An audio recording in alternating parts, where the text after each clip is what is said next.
गीता प्रेमियों को, सभी तत्वज्ञ जिज्ञासुओं को, सभी प्रबुद्ध जनों को मेरी ओर से और मेरी संस्था डूअर्स पैराडाइज फाउंडेशन के सभी सदस्यों की ओर से सादर जय श्री कृष्ण। आज हम वर्तमान युग में आध्यात्मिक चिंतन की श्रृंखला के तहत गीता के 6वें अध्याय के श्लोक संख्या 40 की व्याख्या कर रहे हैं। पीछे के 3 श्लोकों में अर्जुन ने भगवान श्री कृष्ण से पहले अपने 2 प्रश्न किए और तीसरे में विनय की कि आप ही सक्षम हैं जो मुझे इस पर ज्ञानशील विवेकशील बना सकते हैं।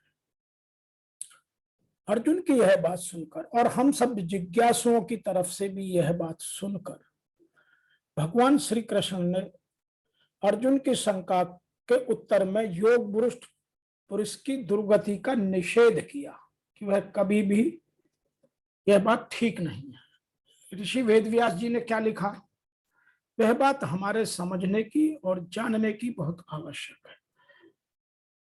पार्थ न एव इह न अमुत्र विनाश तस्य विद्यते नेहि कल्याण कृत कश्चित दुर्गतम तात गच्छति। श्री भगवान बोले, हे प्रथानंदन, हे पार्थ, उसका न तो इस लोक में और न परलोक में ही विनाश होता है, क्योंकि हे प्यारे, कल्याणकारी काम करने वाला कोई भी मनुष्य दुर्गति को नहीं जाता।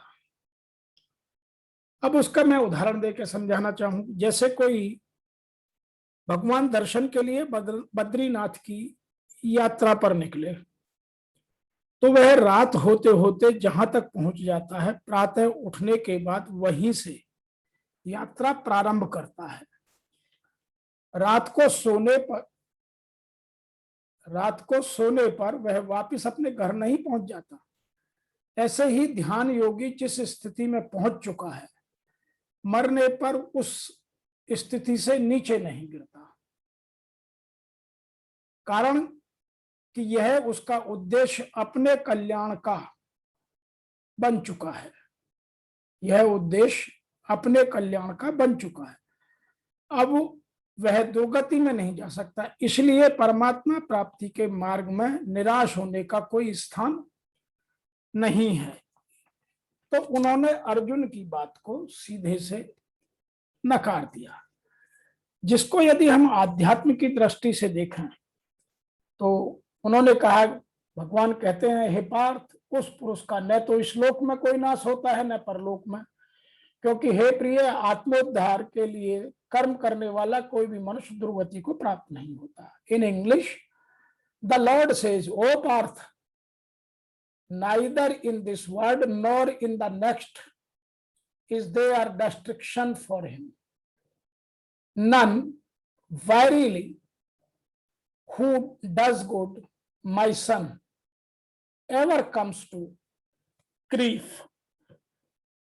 He never across with any grief, as per his good karmas. तो यहां यदि इसकी व्याख्या को और आध्यात्म के दर्शन से समझा जाए तो भगवान यहां कह रहे हैं कि जिसको अंतकाल में परमात्मा का व्याकुलता है, यह व्याकुलता भगवान से छिपी नहीं है। उसका कहीं पतन तो हो ही नहीं सकता। अतः भगवान अर्जुन के काम गति कृष्ण हैं।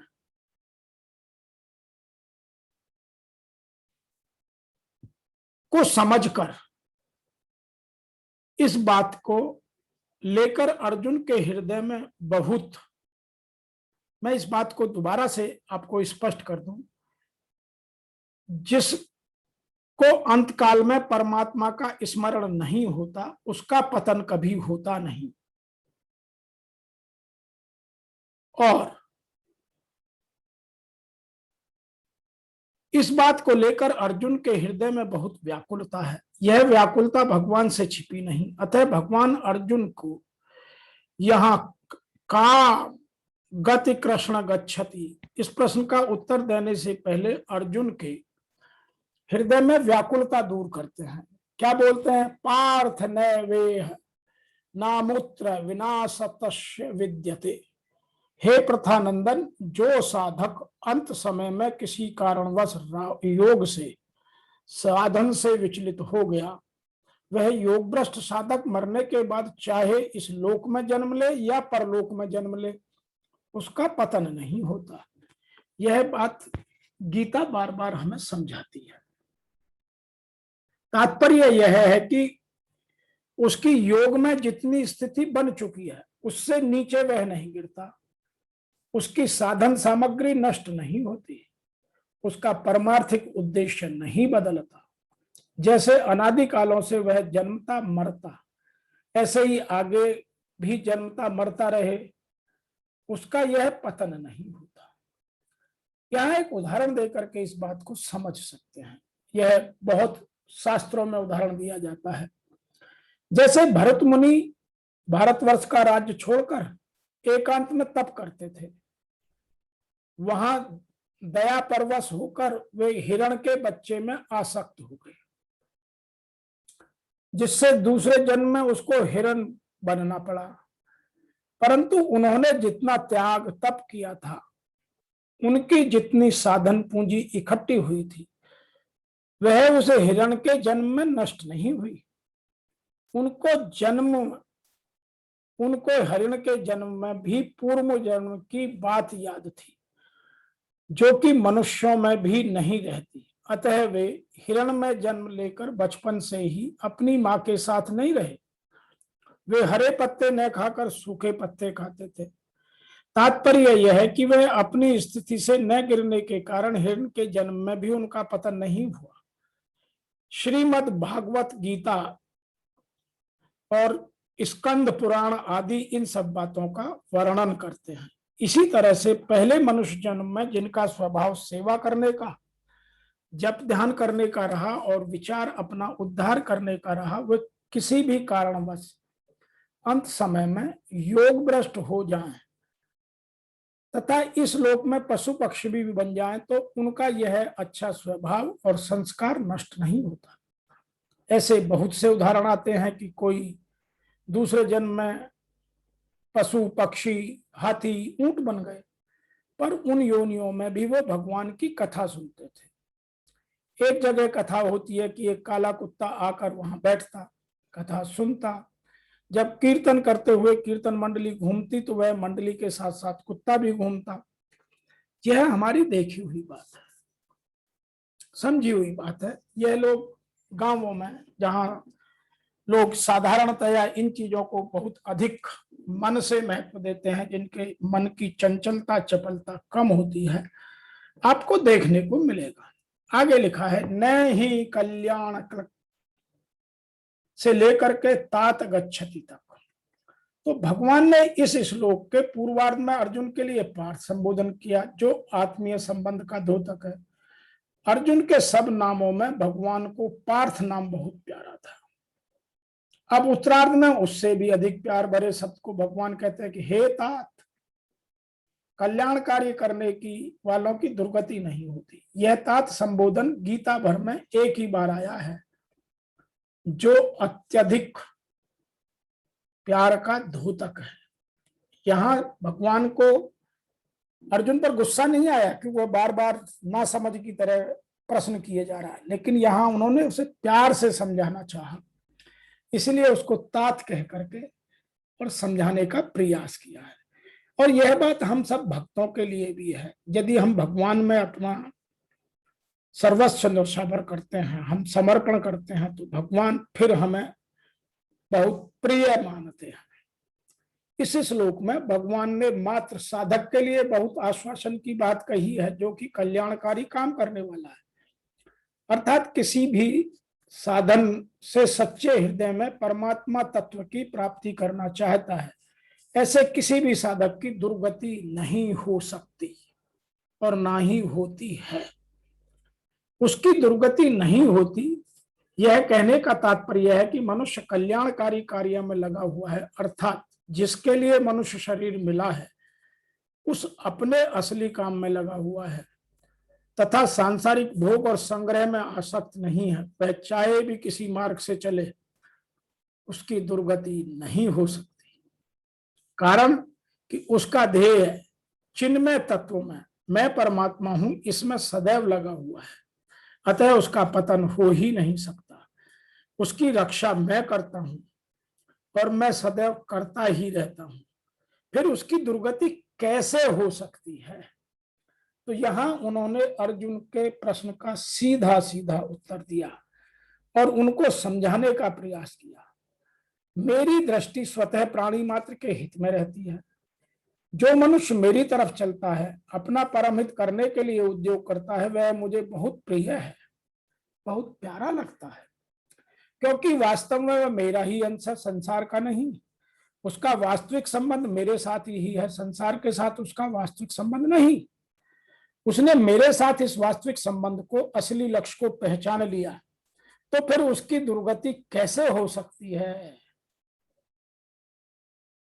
हाँ, कभी कभी देखने में वह मोहित हुआ सा दिखता है, उसका साधन छूटा हुआ सा दिखता है, परंतु ऐसी परिस्थिति उसके अभिमान के कारण ही उसके सामने आती है।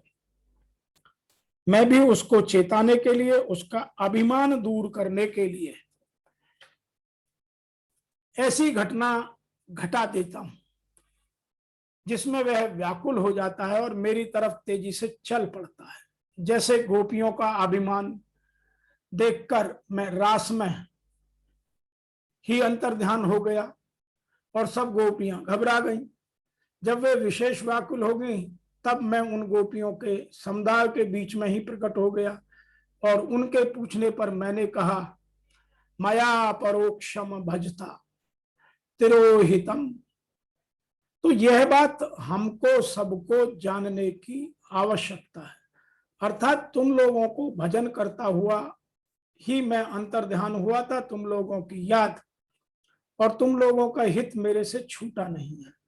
इस प्रकार मेरे हृदय में साधन करने वालों का बहुत बड़ा स्थान है। इसका कारण यह है कि अंत और अनंत जन्मों तक भूला हुआ यह प्राणी जब केवल मेरी तरफ लगता है, तब मेरे को बहुत प्यारा लगता है, क्योंकि उसने अनेक योनियों में बहुत दुख पाया है और अब वह सन्मार्ग पर आ गया है। जैसे माता अपने छोटे बच्चे की रक्षा, पालन और हित करती है, ऐसे ही मैं उस साधक के साधन और हित की रक्षा करता हूं, उसके साधन में वृद्धि करता हूं। तो भगवान ने यहां अपने भक्त को बचाने के लिए अपने भक्त के स्थिति को स्पष्टतः अर्जुन और हम सब जिज्ञासुओं को समझाया है। एक बात और भी कही जाती है और इसका तात्पर्य भी यही निकलता है कि जिसके भीतर एक बार साधन का संस्कार पड़ गए, वो संस्कार फिर कभी नष्ट नहीं होते, कारण कि उस परमात्मा के लिए जो काम किया वह सत हो गया। कर्म चैव तदथीर्यम सदयत्वाभिधीयते, अर्थात उसका अभाव नहीं होता, न अभावो विद्यते सतः। यह हम पूर्व में चर्चा कर चुके हैं। इस बात को भगवान यहाँ कह रहे हैं कि कल्याणकारी काम करने वाले किसी भी मनुष्य की दुर्गति नहीं होती। उसके जितने सद्भाव बने हैं, जैसा स्वभाव बना है, वह प्राणी किसी कारणवश किसी भी योनि में चला जाए अथवा किसी भी परिस्थिति में पड़ जाए, तो भी वे सद्भाव उसका कल्याण करके ही छोड़ेंगे। अगर वह किसी कारण से किसी नीच योनि में भी चला जाए, तो भी वहां सजातीय योनि वालों की अपेक्षा उसके स्वभाव में फर्क रहेगा। अब यहां मैं एक छोटा सा और उदाहरण देता हूं। जिसका स्वभाव अच्छा बन गया, जिसके भीतर सद्भाव आ गया, वह किसी नीच योनि में सांप, बिच्छू आदि पहले तो बन नहीं सकता। कारण है कि उसका स्वभाव सांप, बिच्छू आदि योनियों के अनुरूप नहीं है और वह उन योनियों के अनुरूप काम कर भी नहीं सकता, लेकिन किंतु गलती से कहीं बन भी जाए तो फिर वह उनके जैसे स्वभाव का पालन नहीं करता। और यह बात मानस में बहुत स्पष्ट है, रामचरितमानस में बहुत स्पष्टता लिखी हुई है। विधि बर सुजान कुसंगत परहि, फनी मन सम निज गुण अनुसार ही। तो यह बात भगवान ने बड़े स्पष्ट तरीके से अर्जुन को बताई। यद्यपि यहां अर्जुन का प्रश्न मरने के बाद की गति का है, तथापि परमात्मा तरफ लगने का बड़ा भारी महत्व है। इस बात को बताने के लिए यहाँ इहम पद को लाया गया है। ऐसा अर्थ भी लिया जा सकता है कि ऐसा अर्थ लेने से यह शंका भी हो सकती है कि अजामिल जैसा शुद्ध ब्राह्मण भी वैश्यागामी हो गया, विल्व मंगल भी चिंतामणि नामक वैश्या के वश में हो गया, तो इनका इस जीवित अवस्था में ही पतन कैसे हो गया? इसका समाधान यह है कि लोगों को तो उनका पतन हो गया ऐसा दिखता है, पर वह वास्तव में उनका पतन नहीं हुआ, क्योंकि अंत में उनका उद्धार ही हुआ। अजामिल को लेने के लिए भगवान के पार्षद आए और विल्व मंगल भगवान के भक्त बन गए। इस प्रकार वो पहले भी सदाचारी थे और अंत में भी सदाचारी, उनका उद्धार हो गया। केवल बीच में उनकी दशा अच्छी नहीं रही। तात्पर्य यह हुआ कि किसी भी कुसंग से, किसी भी विघ्न बाधा से, किसी भी असावधानी से उसके भाव और आचरण गिर सकते हैं। और मैं कौन हूं, मैं क्या कर रहा हूं, मुझे क्या करना चाहिए, ऐसी विस्मृति होकर वह संसार के प्रभाव में बह सकता है। परंतु पहले की साधन अवस्था में वह जितना साधन कर चुका है, वह जो अचीव कर चुका है, उसका संसार के साथ जितना संबंध टूट चुका है, उतनी पूंजी उसकी वैसी की वैसी ही रहती है। अर्थात वह कभी किसी अवस्था में छूटती नहीं, प्रत्युत उसके भीतर सुरक्षित रहती है। और जब मौका मिलता है, जब उसको अच्छा संग मिलता है अथवा कोई बड़ी आफत आती है, तो वह उसके भीतर का भाव प्रकट हो जाता है और भगवान की वह और तेजी से लग जाता है। हाँ, साधन में बाधा पड़ना, भाव और आचरणों का गिरना, परमात्मा प्राप्ति में देरी लगना, इस दृष्टि से तो उसका पतन हुआ। अतः उपर्युक्त उदाहरणों से साधक को यह शिक्षा लेनी चाहिए कि हमें हर समय सावधान रहना है, जिससे हम किसी भी कुसंग में ना पड़े, कहीं विषयों के वशीभूत होकर अपना साधन न छोड़ें और किसी भी विपरीत कामों में ना चले जाएं। तो अर्जुन ने जो प्रश्न किया, भगवान श्री कृष्ण ने उसका सीधा सीधा अर्जुन को यह एक पहला श्लोक सुनाया। कुछ लोग वर्तमान में इसको ऐसा भी कहते हैं कि पार्थिव शरीर को रथ बनाकर लक्ष्य की ओर अग्रसर अर्जुन, उस पुरुष का न तो इस लोक में न परलोक में ही नाश होता है, क्योंकि हेता उस परम कल्याणकारी नियत कर्म को करने वाला दुर्गति को प्राप्त नहीं होता। और उसका क्या होता है वह आगे के श्लोक में बताएंगे। कुछ लोग इस श्लोक की व्याख्या इस तरह भी करते हैं, जो वर्तमान में साधक हैं, जो साधन संपन्न हैं, जो पाश्चात्य संस्कृति से ओतप्रोत है, वह इसकी व्याख्या कुछ इस तरह करते हैं। वो कहते हैं कि यदि कोई समस्त भौतिक आशाओं को त्याग कर भगवान की शरण में आता है, तो इसमें न तो कोई क्षति होती है और न कोई पतन। दूसरी ओर अभक्त जन अपने अपने व्यवसायों में लगे रह सकते हैं, फिर भी वे कुछ प्राप्त नहीं कर पाते, क्योंकि भौतिक लाभ के लिए उनके शास्त्रीय और लौकिक कार्य हैं, जीवन में आध्यात्मिक उन्नति अर्थात परमात्मा भाव अमृत के लिए योगी को समस्त भौतिक कार्यकलापों का परित्याग करना होता है। यह कोई तर्क कर सकता है कि यदि परमात्मा भाव अमृत पूर्ण हो जाए तो इससे सर्वोच्च सिद्धि प्राप्त हो सकती है, किंतु यदि वह सिद्धि प्राप्त न हो पाए तो भौतिक एवं आध्यात्मिक दोनों दृष्टियों से मनुष्य की क्षति पहुंचती है। शास्त्रों का आदेश है कि यदि कोई स्वधर्म का आचरण नहीं करता, बार बार यह स्वधर्म की बात आती है, यदि कोई स्वधर्म का आचरण नहीं करता तो उसका पाप फल उसे भोगना पड़ता है। अतः जो दिव्य कार्यों को ठीक नहीं कर पाता उसका फल भोगना पड़ेगा। भागवत पुराण आश्वस्त करता है कि असफल योगी को चिंता करने की आवश्यकता नहीं है। भले ही उसे ठीक से स्वधर्माचरण न करने का फल भोगना पड़े तो भी वह घाटे में नहीं रह सकता, क्योंकि शुभ परमात्मा भाव अमृत कभी भी विस्मृत नहीं होता। जो इस प्रकार से लगा रहता है वह अगले जन्म में निम्न योनि में भी जन्म लेकर पहले की भांति भक्ति करता है।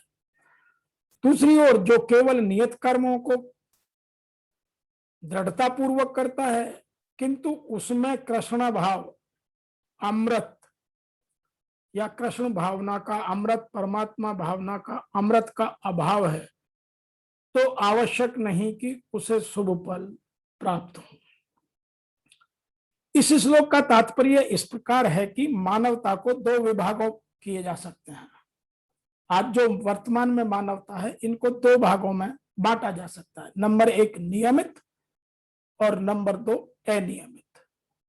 जो लोग अगले जन्म तथा मुक्ति के ज्ञान के बिना पाश्विक इंद्रिय तृप्ति में लगे रहते हैं वे अनियमित विभाग में आते हैं, उनका अनियमित विभाग हो गया है। और जो लोग शास्त्रों में वर्णित कर्तव्य और सिद्धांतों का पालन करते हैं, स्वधर्म का पालन करते हैं, वे नियमित विभाग में वर्गीकृत होते हैं। अनियमित विभाग के संस्कृत तथा असंस्कृत, शिक्षित और अशिक्षित, बली और निर्बल लोग पाश्विक वृत्तियों से पूर्ण होते हैं। उनके कार्य कभी भी कल्याणकारी नहीं होते, क्योंकि वे पशुओं की भांति आहार, निद्रा, भय, मैथुन, सामग्री संग्रह आदि का भोग करते हुए इस संसार में निरंतर लगे रहते हैं, जो सदा दुख में है। किंतु जो लोग शास्त्रीय आदेशों के अनुसार संयमित रहते हैं, जो इस प्रकार क्रम से परमात्मा भाव अमृत प्राप्त कर लेते हैं, वे निश्चित ही अपने जीवन में उन्नति कर और उत्तरोत्तर बढ़ते क्रम में चले जाते हैं। कल्याण मार्ग के अनुयायियों को तीन वर्गों में विभाजित किया जा सकता है। यह बात विशेष रूप से समझने की है कि जो लोग अनुयायी ही हैं, जो परमात्मा की तरफ धीरे धीरे बढ़ रहे हैं, उनको तीन भागों में बांटा जा सकता है। नंबर एक, भौतिक संपन्नता का उपभोग करने वाले शास्त्रीय विधि विधानों के अनुयायी। नंबर दो, इस संसार से मुक्ति पाने के लिए प्रयत्नशील लोग। और नंबर तीन, परमात्मा भावनामृत के भक्त। प्रथम वर्ग के अनुयायियों को पुनः दो श्रेणियों में विभाजित किया जा सकता है, सकाम कर्मी और इंद्रिय तृप्ति की इच्छा न करने वाले। सकाम कर्मी जीवन के उच्चतर स्तर तक उठ सकते हैं, यहां तक कि वह स्वर्गलोक तक जा सकते हैं, तो इस संसार से मुक्त न होने के कारण वो सही ढंग से शुभ मार्गों का अनुगमन नहीं करते। शुभ कर्म तो वे हैं जिनसे प्राप्त हो, जिनसे मुक्ति प्राप्त हो। यदि मुक्ति नहीं मिलती तो वो शुभ कर्म नहीं है। कोई भी ऐसा कार्य जो आत्म साक्षात्कार या देहात्म बुद्धि से मुक्ति की ओर उन्मुख नहीं होता है, वह रंच मात्र भी, लेश मात्र भी, तनिक भी, किंचित मात्र भी कल्याणप्रद नहीं होता। जो परमात्मा संबंधी कार्य ही एकमात्र शुभ कार्य है और जो भी परमात्मा के मार्ग पर प्रगति करने के उद्देश्य से स्वेच्छा से समस्त शारीरिक असुविधाओं को स्वीकार कर वही घोर तपस्या के द्वारा पूर्ण योगी कहलाता है, क्योंकि अष्टांग योग पद्धति परमात्मा की चरम अनुभूति के लिए होती है। अतः यह पद्धति भी कल्याणप्रद। अतः जो कोई इस दशा में यथाशक्ति प्रयास करता है, यथाशक्ति प्रयास करता है, यथासंभव प्रयास करता है, उसे कभी भी पतन के प्रति भयभीत होने की आवश्यकता नहीं है। तो भगवान ने यहाँ एक बात स्पष्ट की और आगे की बात अर्जुन को फिर अगले श्लोकों में समझाते हैं। तो आज के इस 40वें श्लोक से हमें जो सीखने को मिला, जो हमारे ज्ञान में वृद्धि हुई, वह ये 3 है। नंबर 1, भगवान कहते हैं कि उस पुरुष का इस लोक में नाश नहीं होता और न परलोक में, क्योंकि जितना उसने अचीव कर लिया, जिस लेवल को वह पा गया, वह उससे फिर पीछे नीचे नहीं गिर सकता। नंबर 2, इसका कारण यह है कि प्रिय आत्मोद्धार के लिए कर्म करने वाला कोई भी मनुष्य कभी भी किन्हीं भी परिस्थितियों में दुर्गति को प्राप्त नहीं होता। उसके मन में सदैव परमात्मा के लिए भक्ति के भाव, परमात्मा और आत्मा के मिलन के भाव ही उजागर होते हैं। अतः हमें इसको समझकर और अपने प्रयास में कमी नहीं करनी चाहिए। यथाशक्ति प्रयास करना हम सब लोगों का परम कर्तव्य है। और यह बात बिल्कुल सत्य है कि एक जन्म में परमात्मा का आत्मा से मिलन हो जाए। बहुत कम लोग हैं जो लोग पूर्णतः समर्पित होकर एक तत्व में स्थित होकर संसार से विमुक्त हो गए, वो लोग पा सकते हैं। लेकिन यह कहना कि हम लोग नहीं पा सकते, यह भी गलत है। कृष्ण ने इस बात को यहाँ क्लियर किया है, स्पष्ट किया है। कारण है कि हमने जितना स्तर इस जन्म में पा लिया, अगला जो भी हमें जन्म मिलेगा हमारे कर्मों के अनुसार, उसमें हमें इन चीजों का भान, उन चीजों का ज्ञान रहेगा और इससे ऊपर का करने को हमें कार्य मिलेगा। तो यह उत्तरोत्तर बढ़ता हुआ क्रम है। इसमें दुखी होने की, चिंतित होने की या कोई शंका, भ्रम पैदा करने की आवश्यकता नहीं है।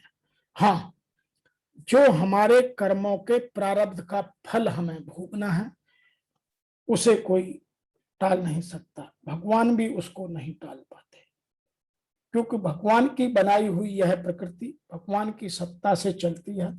जिसने जो दुष्कर्म किए हैं उनका फल उसे अवश्य मिलेगा, और जिसने जो अच्छे कर्म किए उनका फल भी उसे अवश्य मिलेगा। आज के इस श्लोक की व्याख्या में इतना ही। फिर आपसे शीघ्र मिलते हैं। तब तक के लिए आपको मेरी ओर से, मेरी संस्था के सभी सदस्यों की ओर से ओम नमो भगवते वासुदेवाय नमः।